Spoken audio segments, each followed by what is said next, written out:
everybody. I am so excited to introduce today's speaker. I am here with Ashton Stefina, and she owns Shakti Yoga in downtown Chatham, and we're going to be talking about breathwork, meditation, sound healing, yoga, of course, how to get started, the benefits of it. We dive into some other things that she offers here at the studio and around the community. And I'm really excited for you to catch some of the tidbits that we've talked about because it was very informative and very special. So enjoy. Hi everybody, I'm here with Ashton Stefina. She is the owner of Shakti Yoga in downtown Chatham. And this place is gorgeous. Thank you so much for having me here today. Thank you. Oh, thank you for being here. I'm happy we're having this conversation. Yeah, me too. I was really excited when you reached out to me. We're here to talk about all things yoga, breathwork, meditation, all the things that you offer here at your space. And did you start this casually? Did you fall in love with yoga from the very beginning? Did you dive right in? How did you get started? How did I get started with yoga? Okay, that was a very long time ago. That was back in 2009 or 10, something around there. It was college days. At the gym at the college, they were offering free yoga classes, and so I was like, yes, sign me up, something free, right? When you're a college student, anything free is great. And so I went to my first yoga class, and there was this small little Indian guy at the front putting himself into crazy pretzel postures and doing crazy things with his belly, and I immediately was like, yes, I like this. Like, what is he doing? I want to continue it. Like, it just made me feel so good. And so I would have to say kind of at first, that first sight, it was like love at first sight. Oh, wow. Falling into it. Were you intimidated by it, or were you just so intrigued where you thought, I could do that? Yeah, that's an interesting question. I don't think there was too much intimidation. I was definitely intrigued with, I guess, the flexibility and watching him put himself into this crazy position. I was definitely intrigued and hooked and wanted to see if I could do that myself. I guess coming from a little bit of an athletic background, the flexibility side to it, or the asanas, the postures, they didn't intimidate me. I really wanted to see where I could take my body on this journey of yoga. So then you took the classes, and after a few years, or after how long did you start thinking, I could turn this into something I do for real and teach people and learn more? Well, the journey of yoga is definitely different for everybody. Mm-hmm. And some people have this instinct, I think, in them, and they want to share it with others, and they want to learn more about it. And others feel that maybe just doing it a little bit here and there is enough. For me, when I started to take more classes and learn more about yoga and the different styles, I just wanted to keep learning. I just wanted to learn everything there was about it. And so I went off and did a teacher training in India, where yoga originated from. And that kind of led me to wanting to share it with others, to bring it into my life and to use it as a source of a way of living and a source of income as well. Not everybody comes out of their teacher training with that in mind. Some people just want to deepen their practice or learn more about it, but I really saw it as a way to live and to sustain my lifestyle as well, sharing it with others and creating a career for myself. How long were you in India for when you went? So I did the teacher training for, it's a 4-week intensive. Okay. And then I stayed an additional 2 weeks just to travel around India and get a feel for the culture and everything. That's amazing. 6 weeks in total. Yeah. Mm-hmm. Oh my goodness. Do you know what area of India were you in? Or? Yes. So I did my teacher training in Goa. If you've ever been there, it's called Goa Beach. It's very popular. A lot of tourists there. It's really known for holding yoga retreats or yoga trainings, and it's very, very westernized. But I then traveled to Kerala, to Delhi, to some other places after my teaching. So kind of like up the coast and even down the coast. Oh, that's incredible. And then when did you start this space, Shakti? Because I know that other people probably thought the same thing as me. I thought that this was the same Shakti Yoga as Chatham used to have, which was just down the road. But then when I found out that this is a completely new company or brand, I was pretty surprised. But when did you decide to start this? So I think it's been many years in the making, this idea of having my own space, my own studio to share. But really, I guess, kind of on a practical measure. Probably in the last year, I decided to move back home after traveling around the world for around 10 years, living abroad. It dawned on me that, okay, if I go back home, I need to open my own studio. I need to create a space to bring people together. Because for me, moving back home, I thought about places I would go and hang out and meet people, and nothing really intrigued me. I didn't want to go out and, let's say, have dinner or go to the movies or go to the mall or something. I wanted a space to gather with like-minded people, to try these different things, these healing modalities, and grow and expand together. And so I just realized there wasn't anything like that in Chatham, and that I needed to build it. And the saying is, if you build it, they will come. Yeah, exactly. And I'm really happy that you have this space, because you're right, there's really more popping up, but for the longest time you couldn't find spaces that take wellness and holistic health and spirituality and all of these different modalities. You couldn't really find that around here or in any small towns. Starting to pop up more, and that's why I'm doing this. But I'm so into it, and I found that you could only find these kind of places in larger cities.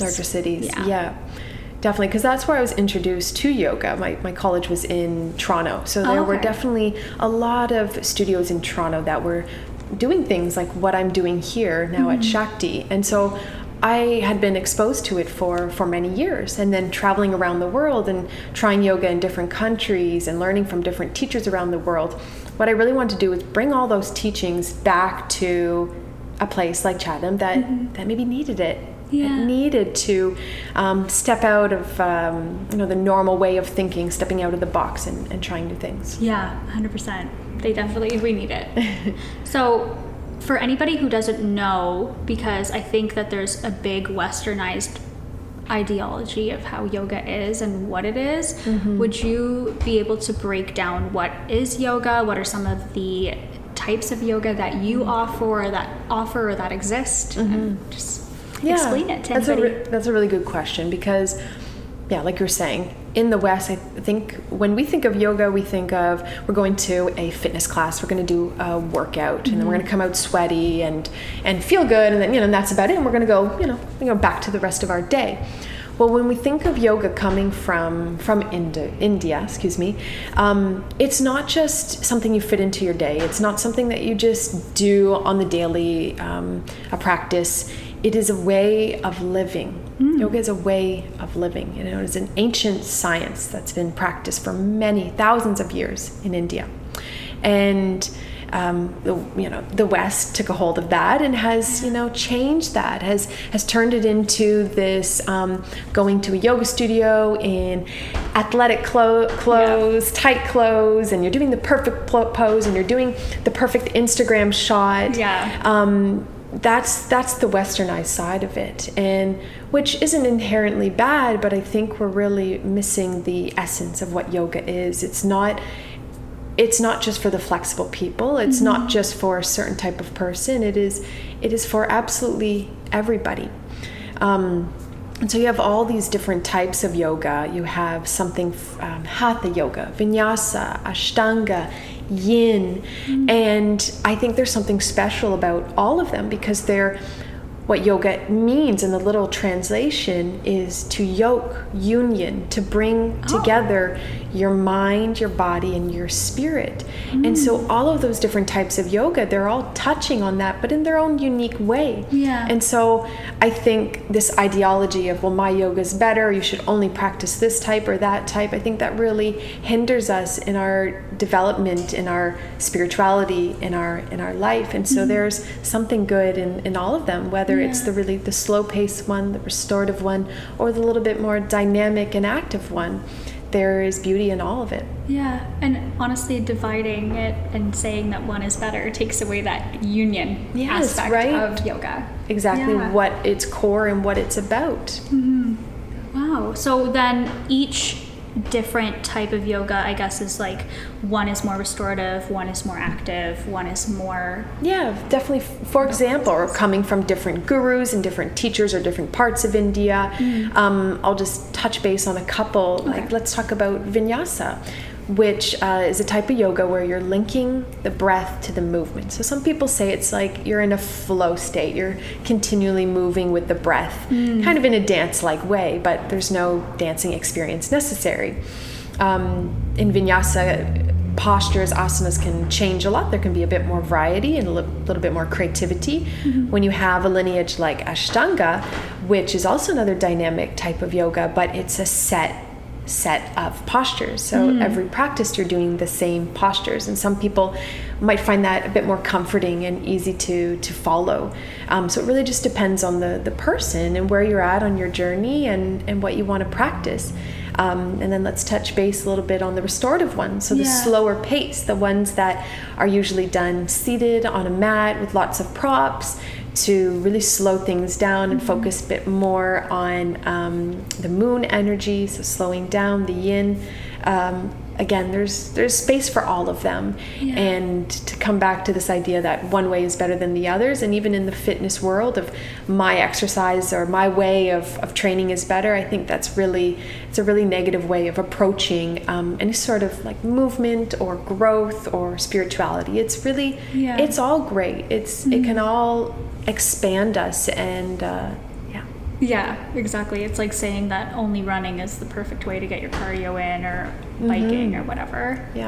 So then which ones do you offer or teach here specifically? Yeah, so at Shakti, because of my training, there's vinyasa, and it's one of my favorite to teach because I love the creative side to it. I love the flowing. So there's vinyasa, Ashtanga, so that's the set sequence, the set postures that I was talking about. We offer yin as well, so restorative practice. That's usually in the evenings when most of us want to start to slow down. And I think I've done that before with somebody. And you're just on all of the props and the mats. Yes, and just like melting into the pose. And then one very special to the studio that I created myself, and it's called Shakti Flow. So Shakti Flow is a little mixture of vinyasa, of pranayama, so the breath work, of bandha activation, and bandhas are our energy locks in our body, a little bit of a static dance, a little bit of animal flow, and inversions. So it's a lot of different things. It's a lot of different things. And to be honest, it's my personal practice that I've created into a class. I had been practicing this style for many years, not really giving it a name, but really enjoying it and seeing the benefits over the years. And when I opened Shakti and was planning out the schedule, I thought, I gotta show the world what I've been practicing for many years and that I love, and I've noticed huge benefits in my mind and body.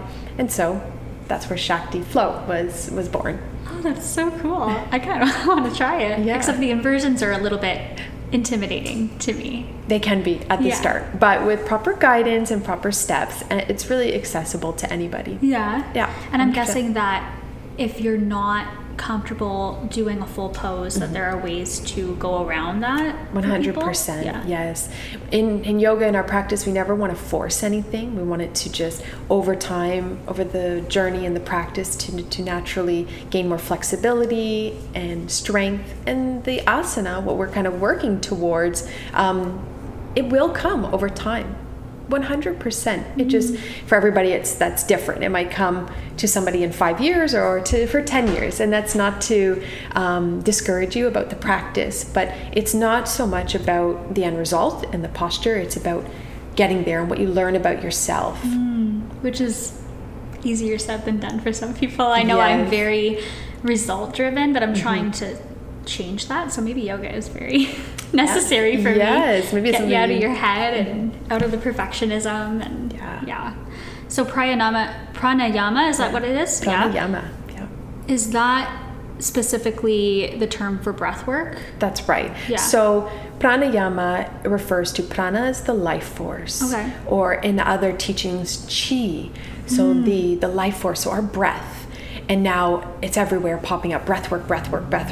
But kind of the ancient, the kind of OG is pranayama. And so prana and then yama means control or restrict. So you put those two together. So it's controlling or restricting the breath to get a certain outcome. So kind of the highest form of pranayama would be kumkaka. I think I'm saying that properly. What that means is restraining the breath completely. So holding the breath, so not breathing at all. And so that's kind of the highest level of pranayama.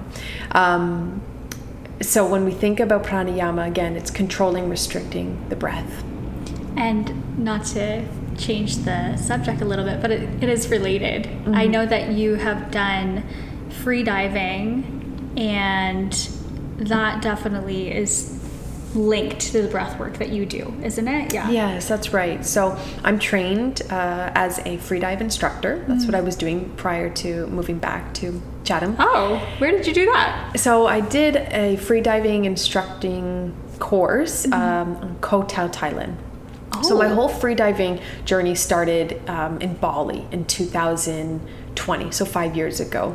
And then over the years, I did more and more trainings from level 1 to level 2 to instructor. So that went from Bali to Egypt to Thailand is where I did my last training. Wow. So freediving, I guess I'll talk a little bit about what exactly it is.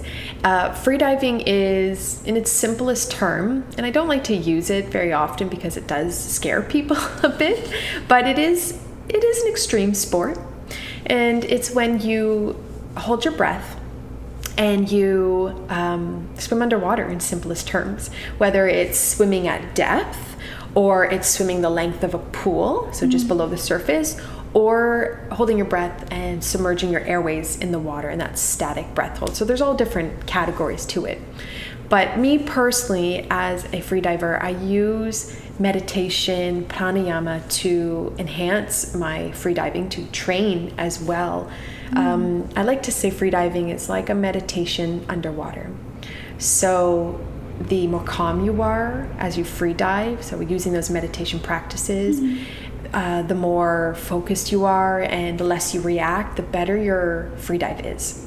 And just like if we relate that to meditation, the more focused we are, the more detached we are from ourselves, the more, I guess, in tune we are with kind of our body and our emotions,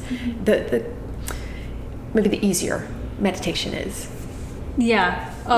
Because as soon as I start thinking about how I'm supposed to be meditating a certain way, it becomes almost impossible to get into it. Then it becomes like a task and uncomfortable, and you want to come out of it. You just want to like scratch or shake your body, or your body just gets so resistant to it. And I'm guessing that is what I would be like freediving too if I was trying to think about how to hold your breath properly. But I guess when you just let go, your body takes over and does it probably a lot easier. Yes, the biggest thing is surrendering, letting go. And I think we can really relate that to our meditation. When we let go, when we surrender, everything just starts to come into balance, to work better instead of fighting it. So then you use what you taught in freediving to then do breath work and meditation in here. Yeah. Yes. Do you incorporate water into it too sometimes, or no? No, we don't in Canada here in Chatham, we don't have access to nice warm water. True. And so I love doing freediving in warm water. It's not impossible. We could go to a local pool. We could go to some of the lakes in the summer and do some freediving there. I haven't done that yet, but maybe down the road. Yeah. So I love bringing freediving into the studio in a dry setting. So I have a particular workshop. It's called the Breath Hold Workshop, where I teach you about the freediving journey. So what is happening as you hold your breath? Because there's different stages, and I won't go into too much detail about it, but there are different stages. And how do we want to react in each stage to extend it, to extend our breath hold? Because in the end, that's our goal, is to extend our breath hold, but to feel comfortable as we're doing it. So I also, in the workshop, I teach different tools and techniques to relax in your body. Yeah. Oh my goodness, that's so cool. I really want to try that. So you do the breath works, you do meditation, you do the different yogas, and I'm guessing you do some hybrid classes of everything as well. You've talked about Shakti Flow. That is also more of a hybrid. A little right? bit, yeah. Incorporating this animal flow and ecstatic dance. Yeah. So then if somebody wanted to start doing yoga, which I've been told that yoga would be really good for me by an astrologer, which is kind of crazy that she said that, but she didn't know I was going to be talking with you. I guess, what can I expect to be benefits of starting or becoming consistent in a practice like this? Because I used to do it when I was a kid. I think I told you I found on PBS when I was like maybe 8 or 9 years old. We would wake up way earlier than my parents, and right before cartoons would come on, there would be this program where this woman would be doing yoga. And so my brother and I decided that we were going to try to copy it while we waited for I don't know, like Arthur or something to come on. And I didn't realize I was doing yoga the whole time. I was just copying this woman on TV. That is so sweet. That's a really sweet way of like getting introduced to yoga from an online program. And I loved it. So I guess she was right that it's good for me. But what could I expect to notice in maybe myself or in my day-to-day life benefits from doing yoga? Yeah, it's a good question. I think a lot of people come to yoga there's many different reasons. Some people come to yoga because they want to become more flexible. They want to become stronger. Some people want to learn how to meditate, to quiet their mind, to connect more with their breath and their body. And I think all of those points are valid. And I think if you stay with the practice for long enough, consistently, all of those things will be revealed when it's necessary. And so I think whatever draws you to yoga, I think follow that initially and just keep doing the practice, and over time new things will open up. It's inevitable. That's what happens when we continue to do something and we get more consistent with it and we keep showing up. Other things will pop up. So maybe you'll dive more into the spiritual side to it. Maybe you'll learn more about the ancient teachings, and it will show things about yourself. It will reveal things that you never knew were there. But we have to be consistent at the practice. We have to keep showing up. So maybe over time you'll become more flexible. Not maybe, you will. But we, again, have to keep showing up, doing the practice. So the flexibility, the strength, the mental fortitude, because sometimes in yoga we'll be doing things that are out of our comfort zone, a little bit uncomfortable, but we keep doing it, we keep showing up, so it builds a stronger mind, more control of the breath, and things I find just working more fluidly, the whole mind, body, and spirit together.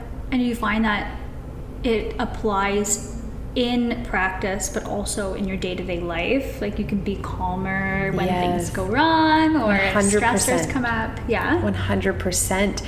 Because your practice is not just for your mat, for when you sit on your mat in that hour. Your practice then trickles into the rest of your life when you're in a confrontation or when you're meeting somebody on the street that bumps you or yells at you randomly, like that's when your practice will trickle into the rest of your life. And how will you react? You'll come back to your practices of taking a moment, observing, not reacting, and just being present. That is definitely something I need to do then. Something very beneficial that everybody could bring into their life. So I guess that you go into it, maybe not everybody, but for me personally, I always thought that going into yoga would be mainly for my body and getting stronger and more flexible. Like a lot of people think like the yoga body is like slender and elongated and lean and all of this stuff, and that's probably what draws a lot of people in. But then you go to class and you're intimidated because a lot of people are really into it. So how would you, I guess, become more comfortable as a beginner coming into class and not being able to do things? Yeah. I can totally relate, and I can understand that. You're trying something new, you're putting yourself out there. I think a really important thing is finding a teacher you want to learn from as well, that you respect, and that they're coming from a place of love. Their teachings are coming from a place to serve instead of their own benefit. So I think that's a really good place to start, is find somebody that you want to learn from, that you respect, and that you enjoy their teachings. So not learning from somebody that you necessarily put on a pedestal, and think, oh, I want to be like them. Because if that's where they're placing themselves, like I'm a pedestal, I'm the best, I'm the guru, that's not true yoga. It's kind of coming from the ego instead of from a place of wanting to help and serve and share. But I'll be honest, when I started yoga, going back, I didn't put myself on a pedestal, but I was above the class. I was there teaching others, maybe from a place of, okay, I know more. Let me, guide you. But over the years, I've put myself back in that I'm a student, and we are the same. And I'm learning just as much from you as you're learning from me. But again, not everybody makes that shift, or maybe doesn't start out that way. So finding a really good teacher, finding a space that you want to practice in, that you feel welcomed. So maybe that's not the really expensive studio that you can hardly afford a membership at. Maybe that's practicing at the local studio, the local gym, or something a little bit more accessible, a little bit more welcoming. And also trying not to judge yourself. And yes, easier said than done. But when we go to a class and we're a beginner, we have to realize that we are a beginner. We have to come to terms with that. And the other people in the class, wherever they're at, we have no idea. And so they're on their own journey. So come back to why you're here. Why are you joining that class? You might be practicing next to somebody who's been practicing for 10 years, but is it going to benefit your journey to compare yourself? No, absolutely not. The person you need to compare yourself to is just yourself, you yesterday. That's it. But it's a practice, so just keep showing up. True. It's easier said than done, I guess, for some people. But did you have that issue when you first started, or were you just able to get into that present moment right away and not compare? Or did you have a little bit of that? Yeah, of course. And I find myself still to this day sometimes comparing myself, to these gurus, but I come back to, they've been practicing for many more years than me, or they're their own person. They're on their own journey. It's not going to serve me at all. And so we just need to take a step back, but we're all human. So it's gonna happen, I'm sure, at some point. But just keep showing up. And I guess it's applicable for anything in life. Like your ego, it loves to be loud and tell you where you're faltering, and then your higher self, I don't know if you know, like ego versus higher self. So your higher self is always like calm and is knowing and is very trust like, surrender, trust, be present, and your ego's like, no, I have to do it this way. And I guess that's just a part of being a human. Yeah.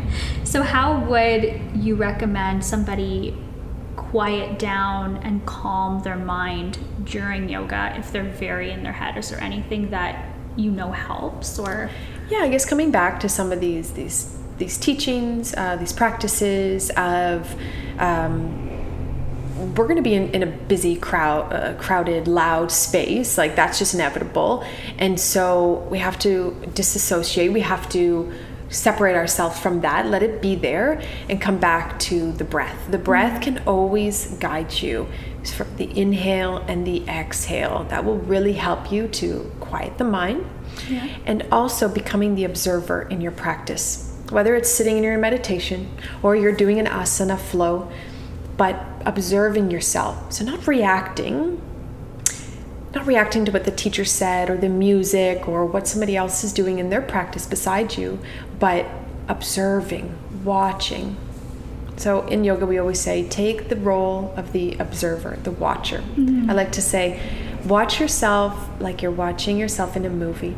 It's almost like you've levitated out of your body and you're looking down at yourself and you're just watching yourself. I've said self a lot. Okay. Going through the flow, going through the motions. Oh my goodness. So you have to try that. I'm going to have to. You have to try that next time you're in practice. My brain is like, oh, well, this isn't a deep enough lunge. And oh, this isn't, I'm not twisting my spine enough. And I'm not doing this and I'm not doing that. And it's very annoying because then they're like, and breathe. I'm like, oh yeah, breathe. It's the last thing. Yeah. So I know like nervous system work and healing your nervous system is all the rage right now. Is there anything specific, maybe in terms of asanas or poses and breathwork specifics, that maybe are more beneficial or helpful to regulate the nervous system in yoga? Yeah, I would say there are definitely some pranayamas, exercises that will help to regulate your nervous system. One in particular I'm thinking of is humming bee. Have you tried this one?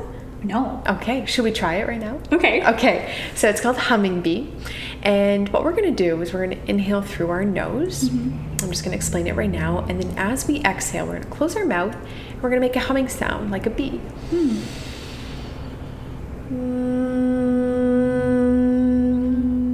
And we're going to close our eyes when we do it, and we're really just going to focus on the breath, and as soon as the humming stops, we're just going to begin again. If we wanted to, we could bring our hands into the picture and we could place our fingers on our eyes and then seal our ears as well with our thumbs. Yes. And then you'll feel the vibration on your hands, and that will really help you drop into your parasympathetic system. Okay, your rest and digest. So let's place our hands on our eyes, plug the ears, and let's take a deep breath in. As we exhale, we hum.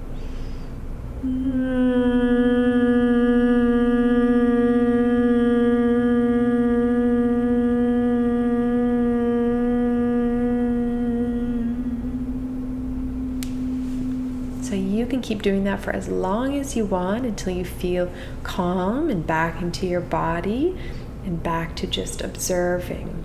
Wow. I felt the huge buzzing. That was so shift. Yeah, it definitely just instantly calms you down. I think I'm going to use that just in my day-to-day if I'm like stressed with work or something. Also, some asanas that come to mind to kind of connect with your parasympathetic mode are definitely forward folds. So you can be sitting on the ground or you can be standing and just fold over your body. So for example, if I was straightening my legs and then I'm just going to fold over as far forward as possible. I don't want to hit the T. I would just fold. And then maybe just focus on the breath here. So those are just a few tips. And those are so easy to just bring in. It's not like it's this crazy spinal twist or anything like that. It's very accessible. Simple and accessible, yeah. You can do it anywhere. Oh, that's amazing. I mean, you wouldn't want to fold over when you're driving, no. Of course. Right. Maybe stuck in traffic when you're just in park. Yeah, put in park. 401. So what are some of the things about yoga that you've heard that you'd like to debunk for people. So maybe things that people maybe have said where they're claiming to be gurus and they're saying something like, whoa, that's not true necessarily, or things that people don't know anything about yoga, or just kind of like talking and asking questions.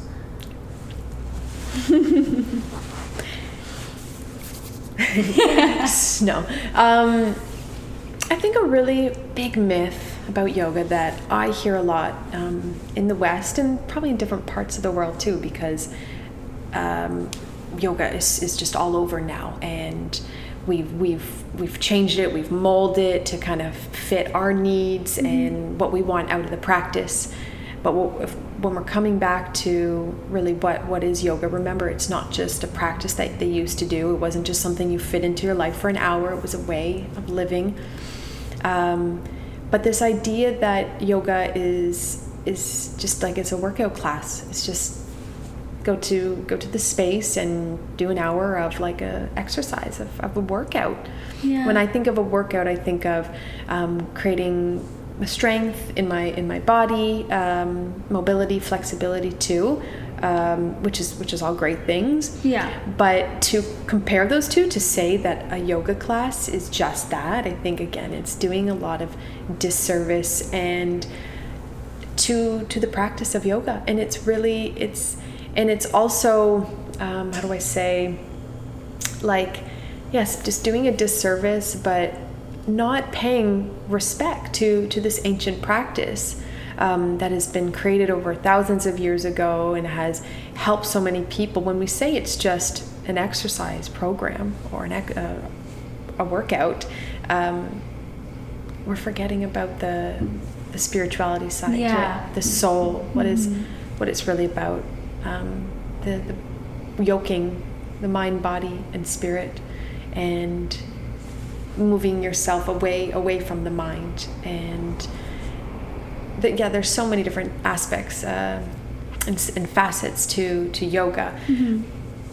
But that'd be definitely the top one that comes to mind. The top myth, yeah. And that's funny because that's the way I think a lot of people I know, and even I probably used to think that as well. I just thought, okay, well, you show up and you do your poses and you get stronger, and mm-hmm. that's all there is to it. But I guess, obviously there's a lot more to it, and I really want to get started. I'm gonna have to look into some of the classes that you offer.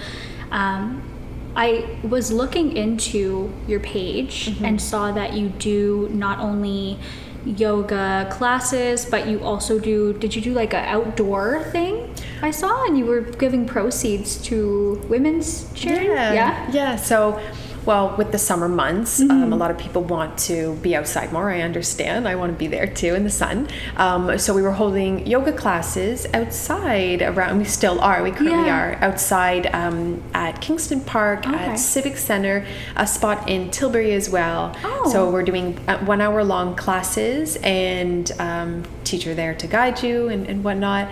And then whatever money that we raise at these classes, at the end of the summer, they'll be donated to the CK Women's Center. So that's really, I'm really happy about that. Yeah. And we've already not donated, but we've already, I guess, like accumulated. Accumulated like a good amount, and I hope to double that, maybe even triple that by the end of the summer. So, it's just a really nice cause. And yoga again is about service mm-hmm. and so this is, I guess, our way of giving back as well. Yeah, exactly. Oh, that's so amazing. And then I see that you also do special workshops or special events that you have, like the women's circles, and I saw that you have a singing workshop coming up. Can you dive into both of those? Yeah, sure. So on a monthly basis, we have a women's circle here. So we bring women together from all walks of life, different ages, to gather in circle, to share, to connect,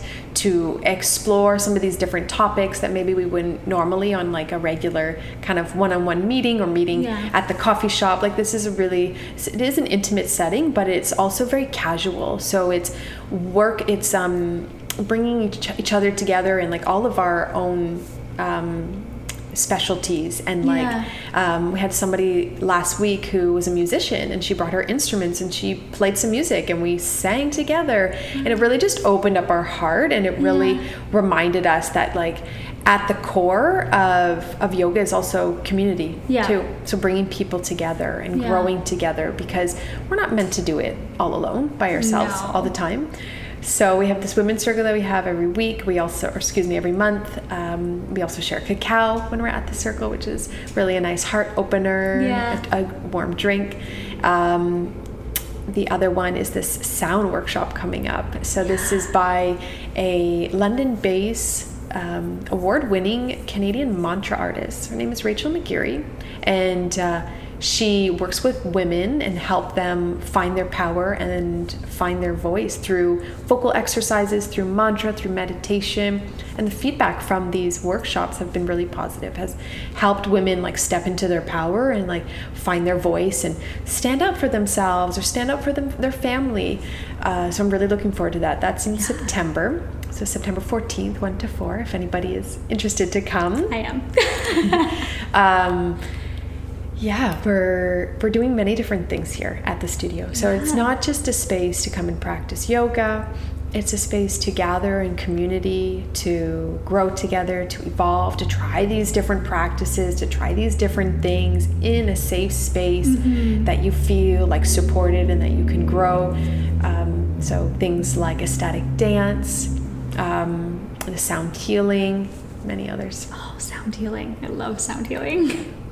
That is so cool. I love that you have this space. I have one little fun question for you, because I always think about what I would want if I were to host some kind of collaborative retreat with people. But if you were to create your own yoga retreat, what would be some of the things that you would love to include in this retreat? Okay. Nature, for sure. Wherever we're practicing, there needs to be like, we see a lake or mountains. So yeah, somewhere in nature, immersed. Yeah. Have to have yummy, nutritious, organic food. Maybe even straight from the garden, like wherever we were. I would have to integrate the free diving. So I guess it would have to be somewhere warm then, with some warm water, whether it's the ocean or lake. So to integrate the two practices together and just kind of ease people into free diving. It doesn't have to be scary. I'm not just going to drop you off in the deep end, but we'll just kind of ease you into it. Yeah. Water can be a very cleansing, rejuvenating element to work with. Okay, so we got the food, we got the nature, and there has to be an element of dance. Of ecstatic dance, a big night out ecstatic dance. Well, it doesn't have to be a night out. We can stay in as well. But of dance. So help people like connect with their own expression through movement. And so in ecstatic dance, there's no moves to learn or anything. It's dance to the beat of your own drum. Yeah. Free form dancing. Yeah. So I think those are my things you have to tick off for a retreat. Yeah. Oh, I want to go if you ever do it. That would be amazing. Maybe it's in the works. Yeah, maybe. Maybe you could do it in Bali. I don't know. I've always wanted to go to Bali, and when I heard that you were there, I'm like, that's why my eyes popped out of my head. I'm like, oh my goodness, it's so amazing. Yes, Bali is it's a special place. Yeah. I know, I've heard that anybody who goes there, their vibration is just like off the charts because they just feel how amazing, and it almost feels like a really sacred place to be. Yeah, it is. There's a lot of tourism there now, and a lot of Westerners, but I think they are trying to kind of save the culture and still integrate it into all these new businesses popping up and really respecting the which culture. Is really important. Yeah, definitely. We need that.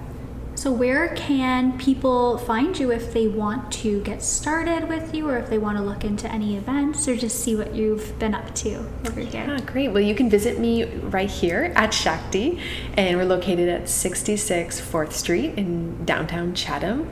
But if you can't make it to the studio and you just want to, look at all the offerings online, so the website is shaktiyogack.com. Okay. So that's SHAKTI yogack.com.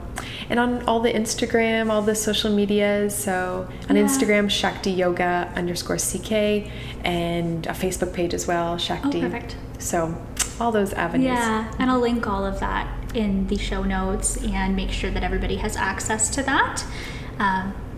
Again, thank you so much for sitting down with me and talking about all things yoga. I really loved this conversation. Yay. I learned so much. I'm really excited for you, and I'm excited to come here and check out some of the things that you have to offer. Oh, thank you so much for taking this time to interview me and give me a space to express my deep gratitude to this practice and to bring people together.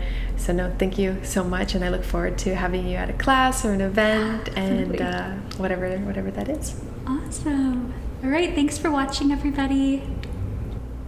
Thanks again so much for watching, everybody. Thank you again, Ashton, for speaking with me today. I loved every moment of our conversation, and I hope that everybody enjoyed it as well. And once again, I will be linking all of her information in the show notes, so if you want to connect with her, reach out, come check out some of the things that she's offering. You can find everything on her Facebook, Instagram, website. And yeah, thank you so much for watching, and we'll see you on the next one.